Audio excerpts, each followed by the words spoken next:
এই পৃথিবীতে আসার 50 বছর আগে আল্লাহ তাআলা রিজিক নির্ধারণ করে রাখছে।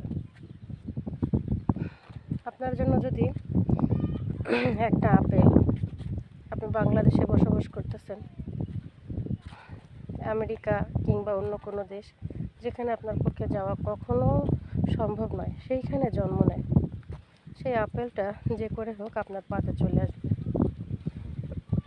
তাই রিজিক নিয়ে এত ভাবাভাবির কিছু নেই। কোথায় চাকরি থাকলো, কোথায় থাকলো না, কে রাখলো না, কে সরানোর চেষ্টা করলো, কে করলো না, কিংবা সামনের দিন কি খাবেন, কি পরবেন, কীভাবে চলবেন, এত কিছু ভাবার দায়িত্ব আপনার না। আপনি শুধু পজিটিভ থাকেন, শুধু পজিটিভ থাকেন, বাকিটা আল্লাহ দেখে নেবে। না খাইয়ে তো রাখবে না। দেখছেন, এমন মানুষ আছে যে মরতে মরতে বেঁচে যায়, কিন্তু যার বেঁচে থাকার কথা ছিল সে মরে যায়।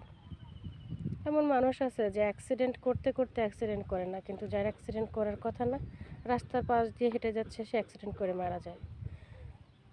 ব্যাপারটা ঠিক সেরকম। আপনাকে কে যোগ্য মনে করলো, কে অযোগ্য মনে করলো, আপনি কতটুকু যোগ্য আপনার উপরওয়ালা জানে, আপনি কতটুকু পজিটিভ আপনার উপরওয়ালা জানে, আপনি কতটুকু ভালো আপনার উপরওয়ালা জানে। আপনার জন্য যা নির্ধারণ করে রেখেছে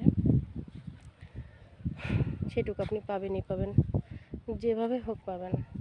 কিন্তু এর ভিতরে যারা আপনার পেছনে কাটি লাড়ে, আপনার ক্ষতি চায়, তাদের সামান্য স্বার্থ সিদ্ধির জন্য, তাদের বিচারও আল্লাহ তাআলা করেন। বিশেষ করে এতিমের উপরে, এতিম মিসকিন যারা, তাদের পিছনে যারা কাঠি লাড়ে,